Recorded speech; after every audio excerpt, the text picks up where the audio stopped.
बिस्मिल्लाहिर्रहमानिर्रहीम। Dear students, मैं उम्मीद करता हूं कि आप सब खैरियत से होंगे। क्लास 10th सब्जेक्ट फिजिक्स की न्यू बुक का हम चैप्टर 13 स्टार्ट कर रहे हैं। चैप्टर 13 का नेम है जी साउंड। तो first topic 13.1 production and propagation of sound. तो टॉपिक 13.1 में हम सीखेंगे कि आवाज़ कैसे पैदा होती है और साउंड कैसे प्रोपेगेट करता है। ये टॉपिक MCQ और शॉर्ट के लिहाज से इम्पॉर्टेंट है। अगर पूरी तवज्जो से बैठेंगे तो ये टॉपिक आपको अच्छे से समझ आ जाएगी। बच्चे कहते हैं सर जी हमें ना बुक से निशान लगवा दिया करें कि कहाँ से कहाँ तक हमने याद करना है। ओ भाई, निशान लगवाने के चक्करों में ना पड़ो, बल्कि टॉपिक को समझो, अपना कॉन्सेप्ट क्लियर करो। अगर आपका कॉन्सेप्ट क्लियर है, उसके मुताबिक अपनी वर्डिंग बनू के लिख के आओगे ना, तो आपको नंबर पूरे मिल जाएंगे। जितना मैंने बोर्ड पे लिख रखा है इसको पहले समझें, इसको नोट कर लें, इतना ही आपने याद करना है, तैयार करना है। इसी तरह से लिख के आएंगे तो आपको पूरे नंबर मिलेंगे। कोई भी आपका एक नंबर भी नहीं काट सकता। जो टीचर नंबर कट करे या तो उनको मेरे पास ले आए या मुझे उनके पास ले चले। तो बेफिक्र हो के उस्ताद शानी वाले चैनल से तैयारी करें फिजिक्स और मैथ की। लें जी, फिर स्टार्ट करते हैं। साउंड, आवाज़। आवाज़ें दो तरह की होती हैं, प्लेजेंट, अनप्लेजेंट। मतलब कुछ आवाज़ें खुशगवार होती हैं जिनको आप सुनना चाह रहे होते हैं कि बार बार यार दिल कर रहा है कि ये आवाज़ सुनता रहूं, और कुछ आवाज़ें ना खुशगवार होती हैं जिनको आप सुनना ही नहीं चाहते। ऐसा ही है ना? तो फिर सवाल ये है कि साउंड है क्या। तो आपको सिर्फ 2 पॉइंट्स बताऊंगा, 2 बातें आप याद रखें। उन 2 बातों के इर्द गिर्द आपका सारा टॉपिक बल्कि पूरा चैप्टर ही घूमेगा। तो पहली बात, साउंड एनर्जी की ही एक टाइप है जो किसी भी वाइब्रेटिंग बॉडी से पैदा होती है। कोई भी बॉडी जो वाइब्रेट करता है उससे साउंड पैदा होगा, यह बात ज़हन में रखें। तो साउंड एनर्जी की ही एक टाइप है जो किसी भी वाइब्रेटिंग बॉडी से पैदा होती है। पहली बात याद हो गई। दूसरी बात, ये जो साउंड वाइब्रेटिंग बॉडी से प्रोड्यूस होगा, इस वाइब्रेटिंग बॉडी को आप सुन भी सकते हैं और महसूस भी कर सकते हैं। बस ये 2 बातें याद रखनी है, इंशाल्लाह टॉपिक आपको क्लियर हो जाएगा। लेकिन फिर स्टार्ट करते हैं प्रोडक्शन ऑफ साउंड। साउंड कैसे पैदा होते हैं। तो बेटे, बुक के अंदर फर्स्ट पैराग्राफ की जो पहली लाइन है ना, वो इसकी डेफिनेशन है। वही लिखूंगा यहाँ पे, मेरे साथ साथ लिखें, समझते जाएं और चीज़ें नोट करते जाएं, इंशाल्लाह टॉपिक आपको क्लियर हो जाएगा। तो साउंड कैसे पैदा होती है भाई? साउंड इज प्रोड्यूस्ड, साउंड पैदा होती है बाय लगा लें या ड्यू टू लगा लें, आपकी मर्जी है। बाय वाइब्रेटिंग ऑब्जेक्ट्स कह लो या फिर बॉडी कह लो, आपकी मर्जी है। जो वर्ड जो उसको अच्छा लगे वही यूज करे। ले जी, कोई भी बॉडी जो वाइब्रेट करता है उससे साउंड पैदा होगा। क्लियर है यहां तक? अब अगर कोई बॉडी वाइब्रेट कर रहा है वहां पे, तो उसकी वाइब्रेशन की वजह से जो साउंड पैदा होगा वो हम तक कैसे पहुंचेगा, हम उस साउंड को कैसे सुन सकते हैं, सवाल ये है। तो अगली बात बेटे यहां से नोट कर लीजिएगा। व्हेन एन ऑब्जेक्ट वाइब्रेट्स, जब एक बॉडी या ऑब्जेक्ट वाइब्रेट करता है, it makes the air around it to vibrate as well. मतलब जब एक बॉडी वाइब्रेट करता है तो उसके अराउंड क्या है? एयर। तो एयर भी उस बॉडी की वाइब्रेशन की वजह से क्या करेगी? वाइब्रेट करेगी। उसके अंदर क्या है? पार्टिकल्स है ना एयर में। तो वो यही बात कह रहा है कि जब एक बॉडी वाइब्रेट करता है तो उसके अराउंड एयर के पार्टिकल्स भी वाइब्रेट करते हैं। फिर आगे क्या होगा? These air vibrations travel to our ears. ये जो एयर वाइब्रेशंस होंगे ये ट्रैवल करते हैं और ट्रैवल करके ये हमारे कानों तक पहुंचते हैं। And create the sensation of A sound, जिससे हम उस साउंड को महसूस करते हैं, उस आवाज को सुनते हैं। तो अब जरा आसान भाषा में मैं इसको शॉर्टकट आपको समझा देता हूं कि भाई जब कोई बॉडी वाइब्रेट करता है तो उसके अराउंड जो एयर होगी उसके पार्टिकल्स भी वाइब्रेट करते हैं। पार्टिकल्स नहीं जाएंगे आगे, ये बात पिछले चैप्टर में करके आया हूं, बल्कि जब एयर के पार्टिकल्स वाइब्रेट करते हैं तो उससे एनर्जी कैरी होगी from one place to another place. तो वो एनर्जी साउंड वेव की फॉर्म में हमारे कानों तक पहुंचेगी, जिससे हम उस आवाज़ को महसूस करेंगे या कह लें कि हम उस आवाज़ को सुन सकते हैं। ये है आवाज़ सुनने का तरीका। क्लियर है जी यहाँ तक? चलें, अब आपकी बुक ना एक डायग्राम से मजीद इसको क्लियर कर रही है कि भी सपोज करें यहाँ पे एक बॉडी है जो वाइब्रेट करता है। अब इस बॉडी के अराउंड क्या होगी भाई? एयर। तो एयर के पार्टिकल्स भी वाइब्रेट करेंगे क्योंकि बॉडी वाइब्रेट कर रहा है। तो इसके वाइब्रेट करने से जो इसके आसपास हवा होगी वो भी वाइब्रेट करेगी, तो उससे एनर्जी कैरी होगी। एनर्जी कैरी होगी from one place to another place. वो जो एनर्जी है वो साउंड वेव की फॉर्म में हमारे कान तक पहुंचेगी, जिसकी वजह से हम उस साउंड को महसूस कर सकते हैं या कह लें सुन सकते हैं। तो इस तरह डियर स्टूडेंट्स आपको ये सारी वर्डिंग क्लियर हो गई। इतना ही आपने शॉर्ट के लिए याद करना है और इतना ही लिखना है। अब अगर वो शॉर्ट में कहे कि इसकी कोई एग्जांपल्स मेंशन करें 2 या 3, तो आपकी बुक यहाँ पे एग्जांपल्स दे रही है, वो आप यहाँ पे मेंशन करेंगे। पहली एग्जांपल आप यहाँ पे लिख लें जी, वाइब्रेशन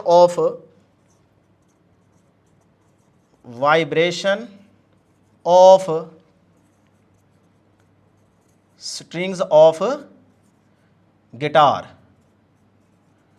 गिटार है किसी के पास? अगर है तो वो देख ले, वहाँ पे जो ऊपर छोटी छोटी स्ट्रिंग्स लगी होती हैं, उनको आप जैसे ही प्लग करते हो तो वो वाइब्रेट करने लग जाती हैं, तो जिसकी वजह से वहाँ से साउंड पैदा होता है, तो आप उसको आसानी से सुन सकते हो। तो यही आप एग्जांपल मेंशन कर देंगे। उसके बाद सेकंड एग्जांपल है वाइब्रेशंस ऑफ, इनको ज़्यादा एक्सप्लेन करने की ज़रूरत नहीं है, vibrations of our vocal cords. ठीक है, ये जो आप मेरी आवाज़ को सुन पा रहे हैं ये ऐसी पहुंच रही है नहीं ना, ये जो मेरे वोकल कॉर्ड्स हैं ना ये वाइब्रेट कर रहे हैं, जिसकी वजह से साउंड पैदा हो रहा है और वो साउंड फिर आप तक पहुंच रहा है। ठीक है, फिर उसके बाद ये आप आवाज़ को सुन पा रहे हैं। नंबर 3 पे बेटे आपकी जो बुक एग्जांपल दे रही है वो है जी ह्यूमन हार्ट बीट्स।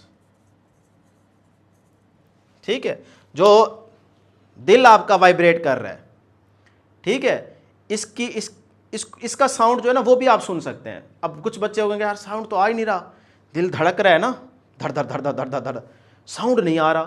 तो भाई आप हाथ रखो, महसूस करो। मैंने क्या कहा था, महसूस भी कर सकते हो, ज़रूरी नहीं है आपको सुनाई दे, महसूस भी तो कर सकते हो ना। तो आप देखें दिल आपका धड़ धड़ कर रहा है ना, अगर फिर भी महसूस नहीं हो रहा तो आप डॉक्टर के पास जो स्टेथोस्कोप है वो यूज़ करें। ठीक है, वो कानों में लगा के इधर लेके आए, फिर आपको आवाज़ सुनाई देगी धड़ धड़ धड़ धड़। तो इस तरह से आप ये 3 एग्जाम्पल्स इसके साथ मेंशन कर देंगे, आपको पूरे नंबर मिल जाएंगे।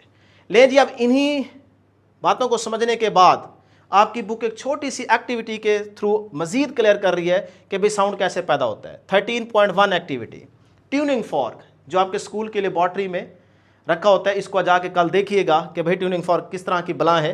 तो इस तरह की बला है, ठीक है, ये आपके पास ट्यूनिंग फॉर्क है, इस तरह वाई शेप कह लें या यू शेप कह लें। ठीक है, तो अब आप क्या करेंगे, एक हथौड़ा रबर का, हैमर, ठीक है, या रबर पैड पे भी कहीं पे भी हिट कर सकते हो। ट्यूनिंग फॉर्क को उठाओ और इस हैमर के साथ उसके एक प्रोंग पे ऐसे हिट करो, तो ये जो ट्यूनिंग फॉर्क के प्रोंग्स होंगे ना ये वाइब्रेट करेंगे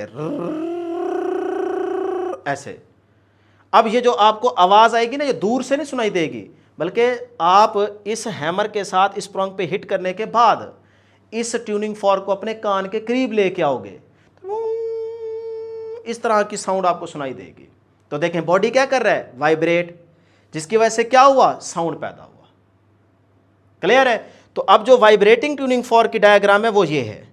ठीक है, जैसे आप इसके ऊपर हिट करोगे तो इसके जो प्रोंग आपको नजर आ रहे हैं ये क्या कर रहे हैं बेटे, वाइब्रेट, ये ऐसे ऐसे, ये वाला भी इधर इधर आगे पीछे ऐसे मूव करेगा, ये वाला भी ऐसे ऐसे वाइब्रेट करेगा। तो इसीलिए यहाँ पे छोटी छोटी लाइनें लगा रखी हैं कि भाई ये वाइब्रेटिंग ट्यूनिंग फॉर्क है। तो जैसे ही इसको अपने कान के करीब लेके आओगे तो आपको साउंड सुनाई देगा। तो समझ आना कि बाकी वाकई बॉडी के वाइब्रेट करने से साउंड पैदा होता है। अब एक बच्चा बैठा है, वो कहता है जी मैंने इस रबर के साथ, हथौड़े के साथ इस पे ऊपर हिट किया है, ये वाइब्रेट भी कर रहा है, लेकिन मैं अपने कान के करीब लेके आऊँ, मुझे तो किसी किस्म का कोई साउंड सुनाई नहीं दे रहा। होते हैं ना कुछ बच्चे शरारती। तो अगर वो ऐसा कह दे तो फिर क्या करोगे, उसको कैसे यकीन दिलाओगे कि यार वाकई साउंड प्रोड्यूस हुआ है बॉडी के वाइब्रेट करने से? तो फिर उसको दिखाओगे कि अब ज़रा देख, चलो सुन तो नहीं पा रहा, तेरे कानों का हो सकता है मसला हो, लेकिन आज चल तुझे दिखाते हैं। तो फिर आप इस वाइब्रेटिंग ट्यूनिंग फॉर्क को उठाओगे, क्या कह रहा हूँ, वाइब्रेटिंग ट्यूनिंग फॉर्क को उठाओगे, यहाँ लेके आओगे और इधर एक एक्सपेरिमेंट उसके लिए सेट करोगे कि भाई एक सपोर्ट के साथ एक थ्रेड को, धागे को अटैच कर दें, सही है, उस धागे के साथ आप क्या करें, एक टेबल टेनिस बॉल को अटैच कर दें। अब आपके पास जो वाइब्रेटिंग ट्यूनिंग फॉर्क है उसको इस बॉल के बिल्कुल करीब लेके आओ, हल्का सा बस टच करे, ये नहीं कि इसको आके मारना है, ना ना ना ना, सिर्फ इसके बिल्कुल करीब लेके आओ। तो आप देखेंगे कि इसकी वाइब्रेशन की वजह से ये जो बॉल होगा ना इसको पुश मिलेगा और ये बॉल आगे जाएगा, ये आपको नजर आएगा, पक्की बात है। अब जब ये बॉल आगे गया तो यहाँ पे रुक थोड़ी जाएगा, ये फिर वापसी आएगा। इधर से ये ट्यूनिंग फॉर्क वाइब्रेट कर रहा है ऐसे ऐसे, तो फिर से इसको पुश मिलेगा, ये फिर आगे जाएगा। तो इस तरह से ये क्या करेगा, बॉल ओसिलेट करेगा। तो अब ये कैसे ओसिलेट कर रहा है, आपने करवाया है नहीं ना, बल्कि ये जो ट्यूनिंग फॉर्क था ये वाइब्रेट कर रहा है, जिसकी वजह से इसको पुश मिला है। जैसे हम करीब लेके गए हैं तो ये वाला बॉल इस तरफ गया है, फिर वापसी आया तो इस तरह ओसिलेट करने लग गया।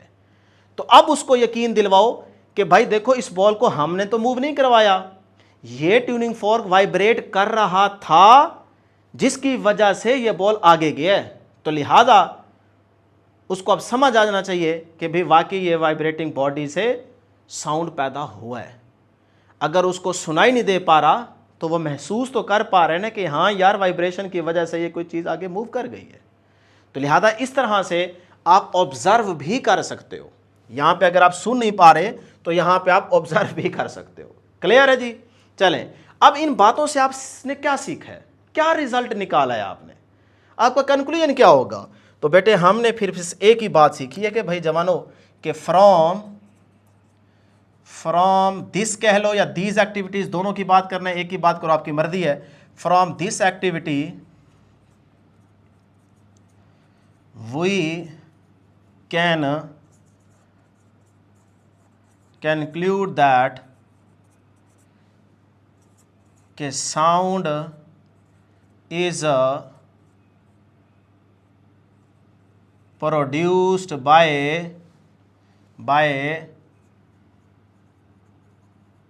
vibrating bodies। ये बात नीचे लिख लीजिएगा, ठीक है? बस एक ही बात हमने यहाँ से सीखी है कि भाई जो भी बॉडी वाइब्रेट करेगा उससे साउंड पैदा होगा। क्लियर है? टॉपिक यहाँ तक ख़त्म हो चुका है। अब आ जाते हैं जी अगली बात की तरफ, प्रोपेगेशन ऑफ साउंड। साउंड किस तरह से प्रोपेगेट करता है? Sound needs a medium. पहली बात बड़ी इंपॉर्टेंट है कि भाई साउंड को ट्रैवल करने के लिए मीडियम की ज़रूरत होती है। साउंड क्या है? Mechanical wave. तो इसको ट्रैवल करने के लिए किसी ना किसी मीडियम की ज़रूरत पड़ती है। अगर आप वैक्यूम क्रिएट कर देंगे जहाँ पे एयर नहीं होगी तो वहां पे आप जितना मर्जी बोलते रहेंगे आवाज नहीं सुन सकता कोई बंदा आपकी, ठीक है? तो बेसिकली एयर के पार्टिकल जब वाइब्रेट करते हैं ना तो वो बेटे एनर्जी को कैरी कराते हैं from one place to another place. तो अब एयर क्या है? मीडियम। तो इसीलिए फिर अगला बंदा आपकी आवाज को सुन पा रहा होता है। तो जहां एयर ही नहीं होगी, एयर के पार्टिकल्स वाइब्रेट ही नहीं करेंगे, तो फिर आपका साउंड तो दूसरा बंदा नहीं सुन सकता। तो इसीलिए यहां पे जरूरी है कि sound needs a medium. Sound को एक मीडियम की जरूरत पड़ती है, सच एज एयर, जो कि बेटे क्या हो सकता है? एयर हो सकता है, वाटर हो सकता है, और अ सॉलिड, सॉलिड भी हो सकता है। To travel from one place to another place. Sound को एक जगह से दूसरी जगह ट्रैवल करने के लिए किसी ना किसी मीडियम की जरूरत पड़ती है। वो मीडियम एयर भी हो सकता है, वाटर भी हो सकता है, सॉलिड भी हो सकता है। ये बात बड़ी इंपॉर्टेंट है एमसीक्यू के तौर पे। When a tuning fork vibrates, जब एक ट्यूनिंग फॉर्क या ट्यूनिंग फॉर्क वाइब्रेट्स करते हैं, it creates compression and rarefaction. तो फिर वहां पे कंप्रेशन और रेयरफैक्शन अक्कर होती है, जो कि लॉन्गिट्यूडनल वेव में पीछे पढ़ के आ रहा हो पिछले चैप्टर के अंदर। सही है? तो साउंड क्या है? लॉन्गिट्यूडनल वेव की एग्जांपल है। तो यहां पे भी देखो कंप्रेशन और रेयरफैक्शन आ गई। कंप्रेशन के दौरान प्रेशर क्या हो जाता है? हाई। तो ये एमसीक्यू के तौर पे बात याद रखो, वैसे मैं आगे समझा दूंगा। और रेयरफैक्शन के दौरान पार्टिकल्स थोड़े खुले खुले हो जाते हैं, उनके बीच में गैप ज़्यादा आ जाता है, तो वो रेयरफैक्शन होते हैं। तो वहाँ पे प्रेशर क्या हो जाता है? लो हो जाता है। तो इस तरह से जहाँ पे कंप्रेशन और रेयरफैक्शन आ रही होगी तो आप समझ आए कि भाई वहाँ पे साउंड की बात हो रही है। क्लियर है जी यहाँ तक? चलें, अब आपकी बुक ना इस सारी बात को एग्जाम्पल के थ्रू मजीद क्लियर कर रही है कि भैया किस तरह से कंप्रेशन और रेयरफैक्शन बनते हैं। तो बेटे यहाँ पे एक छोटा सा स्पीकर है, उसको हमने हॉलो पाइप के एक एंड पे यहाँ पे पुट कर दिया। अब जैसे ही स्पीकर से आवाज़ निकलेगी, देखो ना ये वाइब्रेट करेगा ना बेसिकली, तो इसके आगे वाइब्रेशन होगी। तो उस वाइब्रेशन की वजह से जो एयर के पार्टिकल्स होंगे वो भी वाइब्रेट करेंगे। ऐसे ही है ना? अब जैसे यहां से पुश मिला उन पार्टिकल्स को तो वो करीब करीब हो जाएंगे, तो जिसकी वजह से यहां पे क्या होगी? कंप्रेशन, मतलब पुश मिला है ना, तो एयर के पार्टिकल्स करीब करीब हो गए, तो इसका मतलब प्रेशर यहां पे बढ़ गया। तो जब भी कंप्रेशन होगी तो वहां पे प्रेशर ज्यादा होगा। सही है? और फिर यहां पे देखें जैसे ही पार्टिकल्स थोड़े दूर दूर हुए तो यहाँ पे क्या हुई, रेयरफेक्शन, तो इसका मतलब प्रेशर क्या हो गया, रिलीज। तो प्रेशर क्या है, लो। तो जहाँ पे प्रेशर लो होगा वहाँ पे रेयरफेक्शन प्रोड्यूस होगी, जहाँ पे प्रेशर ज़्यादा होगा वहाँ पे कंप्रेशन होगी। तो इस तरह कंप्रेशन रेयरफेक्शन चलती जाएगी। यहाँ पे आप आके कान लगाओगे तो आपको आवाज़ सुनाई देगी। अब मज़ीद यहाँ पे इसको समझें कि भाई ये कंप्रेशन रेयरफेक्शन कैसे बनती है, ये पुश कैसे मिलता है। तो ट्यूनिंग फॉर्क की एग्जांपल लेते हैं क्योंकि हम यानी स्टार्ट यहीं से लिया है। तो अब देखो ट्यूनिंग फॉर्क जब वाइब्रेट कर रहा होगा तो उसकी एक्चुअल पोजीशन तो है ना बेटे ये वाली, ये वाली, ठीक है। लेकिन जब वो वाइब्रेट कर रहा होगा या तो वो उसके प्रोंग इधर हो रहे हैं या अंदर, या इधर या इधर, या इधर या इधर, ऐसे ही हो रहे होंगे ना। तो इसका मतलब जब ये वाले प्रोंग आउटसाइड की तरफ जाएंगे, ये वाला भी आउटसाइड की तरफ जाएगा, ये वाला भी आउटसाइड की तरफ जाएगा, तो जो इधर आउटसाइड के सारे एयर के पार्टिकल्स होंगे वो एयर के पार्टिकल्स को ये वाला प्रोंग क्या करेगा, पुश करेगा। देखो ना यहां पे ये सारे सपोज करो एयर के पार्टिकल्स हैं। अब ये वाला प्रोंग जब इस तरफ जाएगा क्योंकि ये वाइब्रेट कर रहा है ट्यूनिंग फॉर्क, तो ये वाला प्रोंग इन पार्टिकल्स को क्या करेगा, पुश करेगा कि चल परे हट। अब वो सारे पार्टिकल्स इस तरफ अपने आप को लेके जाएंगे, तो क्या हो गए, कम जगह पे ज्यादा इकट्ठे हो गए। तो इसका मतलब प्रेशर यहां पे बढ़ गया, तो जिसकी वजह से यहां पे क्या होगी, कंप्रेशन प्रोड्यूस होगी। तो ये देखें सारे जो पार्टिकल्स की लेयर्स हैं मैंने उनको करीब ड्रा कर रखा है। तो इसका मतलब जब ये प्रोंग इस तरफ जाएगा तो वो पार्टिकल्स को पुश करेगा, जिसकी वजह से प्रेशर बढ़ जाएगा और यहां पे कंप्रेशन प्रोड्यूस होगी। अब दूसरी सिचुएशन भी होगी, ये प्रोसेस तो बहुत तेज चल रहा होता है ना। अब ये वाली सिचुएशन समझ आ गई। अब ये वाला प्रोंग जब अंदर वाली साइड पे आएगा, क्योंकि ऐसे ऐसे वाइब्रेट कर रहा है ना, आउटसाइड भी जा रहा है इनसाइड भी आ रहा है, तो जब इनसाइड ये वाला प्रोंग आएगा, देखो एक्चुअल पोजीशन ये वाली है, ठीक है, लेकिन जब इसके प्रोंग इनसाइड जाएंगे तो अब पहले वो यहां पे थे बाहर की तरफ, अब जब अंदर की तरफ प्रोंग आएगा तो उसको यहां पे पार्टिकल्स को स्पेस मिल जाएगी। देखो ना ये वाला प्रोंग पहले इधर था, अब ये जब अंदर वाली साइड पे आया तो यहां पे उनको स्पेस मिल गई है पार्टिकल्स को, एयर के पार्टिकल्स को। अब वो थोड़े खुले खुले हो जाएंगे, यार शुक्र है जान छूटी, कोई चीज थी जो हमें दबा रही थी, है ना। अब वो जब खुले खुले होंगे तो प्रेशर क्या हो गया, रिलीज। तो प्रेशर हो गया लो, जिसकी वजह से यहां पे रेयरफेक्शन प्रोड्यूस होगी। तो इस तरह कंप्रेशन और रेयरफेक्शन पैदा होती है। तो वही बात तो वो यहां पे कर रहा था जो आपको समझा दी है, क्लियर है। तो ये थी बेटे साउंड के लिए कंप्रेशन और रेयरफेक्शन। तो इस तरह आपने इसको याद रख लेना है। अब इससे भी आपने दो बातें सीखी हैं, नोट कर लें कि भाई यहां से फिर अगर कंप्रेशन रेयरफेक्शन आ रही है तो फिर साउंड क्या हुआ, साउंड तो फिर मैकेनिकल वेव हुआ, क्योंकि पीछे मैकेनिकल वेव और इलेक्ट्रोमैग्नेटिक वेव को डिटेल में डिस्कस करके आ रहे हैं। तो फिर हम यही बात कहेंगे कि sound is a mechanical wave. यहां से यह साबित हो गया मैकेनिकल वेव। ये बात एमसीक्यू के तौर पे आपसे पूछी जा सकती है। तो फिर बेटे इन यहां पे जो बातें आपको बताई हैं उससे भी अगर आप रिजल्ट निकालना चाहें तो वो सिर्फ दो पॉइंट्स बनते हैं। पहला पॉइंट बनता है कि भाई साउंड रिक्वायर्स अ मीडियम। भाई साउंड के लिए मीडियम का होना जरूरी है। मीडियम किस तरह का हो सकता है, तो याद रखें कि sound can travel in a solid, liquid और गैस। ये बात बुक की साइड इंफॉर्मेशन में भी लिखी गई है। तो बस फिर वही बातें हैं यार, सिर्फ आगे पीछे बार बार बुक वाला कर रहा है, बुक वाले की भी समझ नहीं आ रही कि एक ही बात को बार बार लिखी जा रहा है, एक्टिविटी बार बार में एक ही बात किए जा रहा है, समझ से बाहर है। बहरहाल ये है कि मैंने आपको शॉर्टकट तरीके से जितना इंपॉर्टेंट है वो सारा कुछ बता दिया। ले जी अब एक्टिविटी 13.2 की तरफ आ जाओ। अब बुक वाला सिर्फ इतने बड़े लंबे पैराग्राफ के अंदर ना एक ही बात समझा रहा है कि जहां पे वैक्यूम होगा, मतलब जहां एयर नहीं होगी, कोई मीडियम नहीं होगा, वहां साउंड सुनाई नहीं देगा, साउंड वहां पे ट्रैवल ही नहीं कर सकता। उस बात के लिए इतना बड़ा लंबा पैराग्राफ छाप दिया है। और भाई ज़रूरत ही नहीं है इसकी, बच्चों को बता दिया है कि जहाँ पे वैक्यूम होगा वहाँ पे साउंड ट्रैवल नहीं कर सकता, उसकी रीज़न भी बता दी है। बस उनको याद है, फिर इतनी बड़ी लंबी चौड़ी एक्टिविटी देने का कोई तुक नहीं बनता। लेकिन मैं फिर भी समझा देता हूँ क्योंकि बुक में दी हुई है तो डिस्कस कर लेते हैं। लो जी, ये है आपके पास बेल जार। तो सबसे पहले आपने बेल जार लेना है। बेल जार से मुराद है मर्तबान, जिसमें अचार वगैरह होता है देहातों में, वो आपने मर्तबान लेना है। उसके अंदर देखें यहाँ पे एक कॉर्क लगा हुआ है, उसके ऊपर इसको एक लिड से बंद कर दिया है, लेकिन उसके अंदर से बेटे याद रखिएगा कि हमने यहाँ से पावर सप्लाई भी अटैच करनी है। तो यहाँ पे हमारे पास होगी पावर सप्लाई, जिसका स्विच आप ऑन करोगे तो इसके अंदर लगी होती है एक इलेक्ट्रिक बेल। भाई पावर सप्लाई दोगे तो इलेक्ट्रिक बेल ऑन होगी ना, ठीक है। तो जैसे आप पावर सप्लाई से मतलब स्विच ऑन करोगे तो ये जो इलेक्ट्रिक बेल इसके अंदर लगी हुई है ये वाइब्रेट करेगी, तो आपको साउंड सुनाई देगा। अब यहाँ तक जैसे ही आप उधर से सप्लाई ऑन करोगे तो आपको आवाज़ सुनाई देगी। आप कहेंगे हाँ यार साउंड तो पैदा हो रहा है। उसकी वजह क्योंकि यहाँ सारी क्या है, एयर है। क्लियर यहाँ तक? चलें, आवाज़ भी आपको इसीलिए इस बेल की सुनाई दे रही है क्योंकि यहाँ पे एयर मौजूद है। लेकिन यहाँ पे एक लगा होता है साथ में वैक्यूम पंप। अब जब आप उस वैक्यूम पंप के थ्रू इस सारी एयर को पंप क्या करेगा, सक करेगा।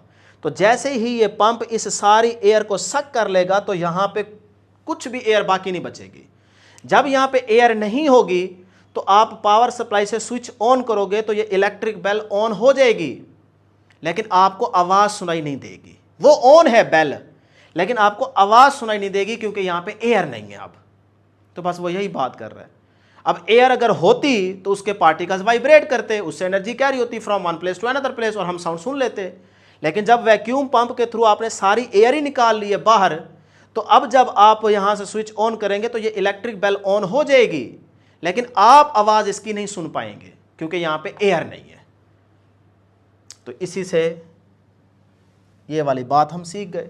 बस यही एक्टिविटी में बताया गया और कुछ भी नहीं है। तो अगर इसकी थ्योरी थोड़ी बहुत यहाँ से लिखना चाहो तो लिख लो, नहीं तो अपनी वर्डिंग बना दो, नहीं तो ज़रूरत ही नहीं है। सिर्फ एक एक्टिविटी आप अगर लॉन्ग आ जाए तो फिर लिख सकते हो, अदरवाइज दो दो तीन तीन एक्टिविटी लॉन्ग में लिखने की ज़रूरत ही नहीं है। ये सिर्फ समझाने के लिए होती हैं कि भाई बच्चे को क्लियर हो जाए कि यार ये जो टॉपिक हमने पढ़ा है इसको डेली लाइफ में अगर हम समझना चाहें तो किस तरह से समझ सकते हैं, कोई एक्सपेरिमेंट परफॉर्म करके। तो वो सारी चीज़ें उन्होंने यहाँ पे शो की हैं, एक तरह से अच्छी भी हैं, लेकिन याद करने से थोड़ी सी तकलीफ होनी है। तो लिहाजा यहाँ तक ये टॉपिक एंड हो जाता है। आगे है जी longitudinal nature of sound wave. Next है जी longitudinal nature of sound wave. Sound wave की लॉन्गिट्यूडिनल नेचर को हम डिस्कस करने जा रहे हैं। वैसे ये हम पढ़ चुके हैं, लेकिन थोड़ा सा रिवाइज कर लेते हैं। पिछले चैप्टर के अंदर लॉन्गिट्यूडिनल ट्रांसफर वेव्स को डिटेल में पढ़ के आ रहे हैं, और अभी प्रीवियस स्लाइड के अंदर जब मैं यहाँ पे आपको ट्यूनिंग फॉर्क से कंप्रेशन और रेयरफेक्शन समझा रहा था, वही डायग्राम बनाएं और सिर्फ ये वाली डेफिनेशन लिख लें। ये टॉपिक ख़त्म। आपको बुक से ये सारा पैराग्राफ तैयार करने की ज़रूरत ही नहीं है। सिर्फ ट्यूनिंग फॉर्क की कंप्रेशन रेयरफेक्शन वाली डायग्राम बना लें, उसके साथ ये वाली डेफिनेशन लिख लें, वर्डिंग लिख लें। क्या कह रहा है? The direction of propagation of sound wave. Sound wave की प्रोपेगेशन की जो डायरेक्शन है वो अलॉन्ग होती है, एक जैसी, मतलब पैरेलल होती है। किसके बेटे? The direction of oscillating air molecules के। तो this is longitudinal nature of the sound wave. ये बात तो हम पिछले चैप्टर के अंदर भी करके आ रहे हैं, और अभी भी आपको प्रीवियस स्लाइड के अंदर यहाँ पे डिटेल में समझाई है। तो मैकेनिकल वेव है ना साउंड वेव, तो वो भी तो लॉन्गिट्यूडिनल है, सही है, जो पाथ के पैरेलल मूव करे। उस वेव को आप क्या नाम देते हैं? लॉन्गिट्यूडिनल वेव कहते हैं। तो बहरहाल इस तरह से ये टॉपिक खत्म हो चुका है। अब अगर आपको ये वाली वर्डिंग मुश्किल लगती है तो फिर आप बुक वाली वर्डिंग लिख लें जो फर्स्ट पैराग्राफ में दी गई है।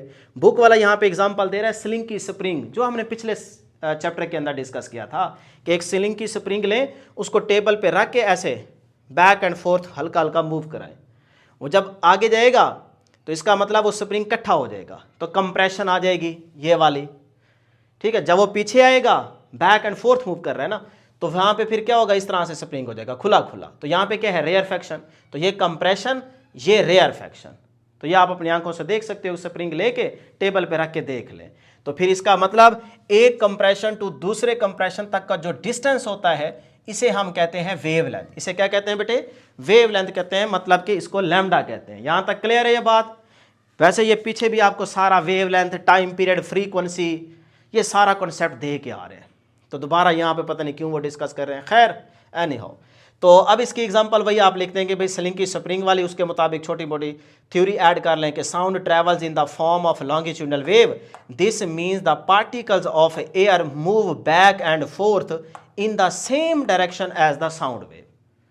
यहाँ पे जो बात कर रहा है उसको आसान वर्डिंग में मैंने यहाँ पे लिख दिया। ये एक ही बात है, कोई अलग अलग बातें नहीं है, सही है। तो आपकी मर्जी है, ये वाली डायग्राम बना के ये वाली वर्डिंग लिखते हैं तो टॉपिक ख़त्म, ये वाली डेफिनेशन लिख के ट्यूनिंग फॉर्क वाली कंप्रेशन रेयरफेक्शन वाली डायग्राम बना दें तो टॉपिक ख़त्म। दोनों में से एक काम करना है, दोनों नहीं करने, ठीक है जी। तो ये वाली हेडिंग भी ख़त्म हो गई। उसके बाद आगे चलते हैं जी, हमारे पास टॉपिक है छोटा सा 13.2 स्पीड ऑफ साउंड। अब ये भी आप पिछले चैप्टर के अंदर पढ़ के आ रहे हैं। v is equal to f lambda, v का मतलब speed, f frequency, lambda wavelength, तीनों का रिलेशन पर पढ़ के आ रहे हैं ना। और बाकायदा मैंने प्रूफ कराया था कि ये इक्वेशन बनती कैसे है। वही इक्वेशन दोबारा डिस्कस की जा रही है, लेकिन अब इसकी स्पीड को हम अलग अलग मीडियम में डिस्कस करेंगे। उसकी वैल्यूज आपने याद रखनी है, एमसीक्यूज के लिहाज से ये इंपॉर्टेंट है। तो कहता है जी speed of sound varies with the type of medium, यानी कि अगर मीडियम आप चेंज करेंगे तो उसमें साउंड की जो स्पीड होगी वो भी चेंज हो जाएगी, वो फिक्स नहीं होगी। तो कहता है it moves 5 times faster in liquid and 15 times faster in solid. ये बात बड़ी इंपॉर्टेंट है, ये नोट कर लें एमसीक्यू के लिए। सही है, यहाँ पे लिख रहा हूँ कि भाई ये एमसीक्यूज के लिए इंपॉर्टेंट है कि 5 टाइम्स जो है ना वो साउंड फास्टर है in liquid and 15 times faster in solid than in gases. Gases के मुकाबले में लिक्विड में 5 टाइम्स फास्टर साउंड ट्रैवल करेगा और 15 टाइम्स फास्टर सॉलिड में करेगा देन गैसेस, गैसेस के मुकाबले में। ये बात एमसीक्यू के लिए नोट कर लें। उसके बाद अगली बात यहां पे दी गई है एट रूम टेम्परेचर, ये 5वीं 6ठी लाइन के अंदर एट रूम टेम्परेचर कितना होता है 21 डिग्री सेल्सियस तकरीबन। तो इसमें जो साउंड ट्रैवल करता है इन एयर वो होता है जी 343 मीटर पर सेकेंड। तो ये उसकी स्पीड की वैल्यू दी गई है कि रूम टेम्परेचर 21 डिग्री सेल्सियस पे जो एयर में साउंड ट्रैवल करने की स्पीड है वो है जी 343 मीटर पर सेकेंड, ये भी याद रखें। अच्छा, उसके बाद आ जाए जी formula.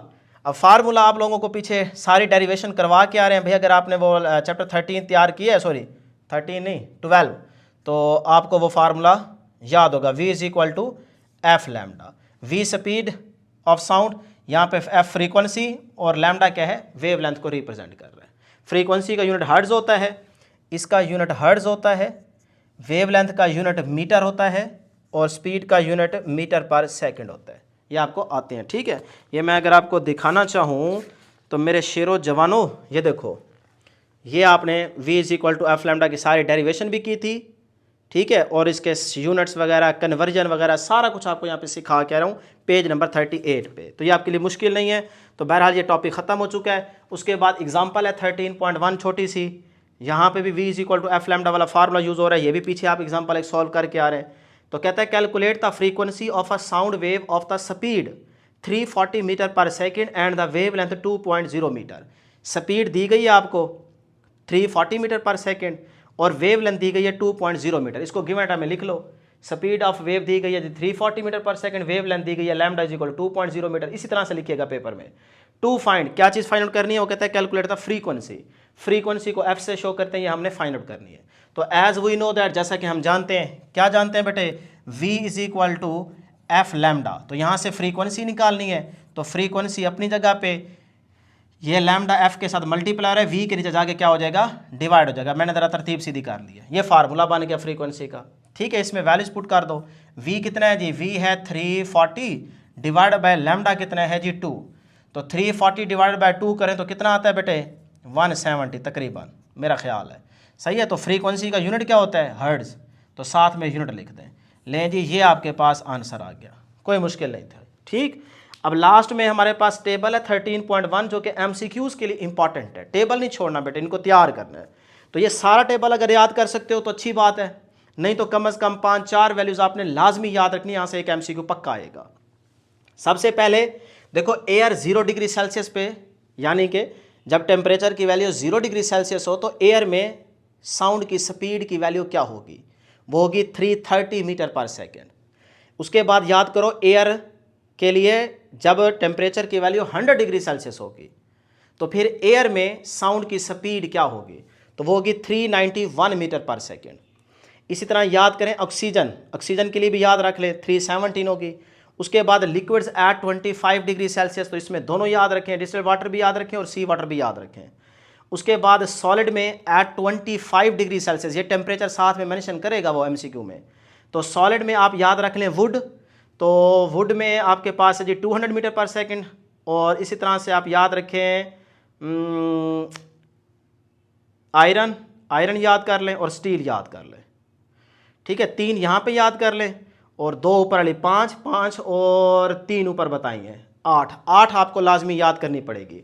Air 0 degree Celsius, air 100 degree Celsius, oxygen, उसके बाद लिक्विड्स में दोनों याद रखेंगे, डिस्टिल्ड वाटर भी और सी वाटर भी, और सॉलिड के अंदर 25 डिग्री सेल्सियस पे आप वुड में स्पीड की वैल्यू याद रखेंगे 200, उसके बाद आयरन और आयरन के बाद स्टील। ये इंपॉर्टेंट है, सही है। तो इस तरह से यहाँ तक आपका ये टॉपिक ख़त्म हो जाता है। इंशाल्लाह नेक्स्ट हम डिस्कस करेंगे जी टॉपिक नंबर 13.3। तो बेटे एक दफ़ा इसको आपने नोट करने के बाद लाजमी प्रैक्टिस को तौर पे तैयार भी करना है और एक दफ़ा हाथ से भी इस पूरा टॉपिक को लिखना है। इंशाल्लाह ये टॉपिक आपको नहीं भूलेगा। नेक्स्ट वीडियो में जल्द मुलाकात होगी। अल्लाह हाफ़िज़।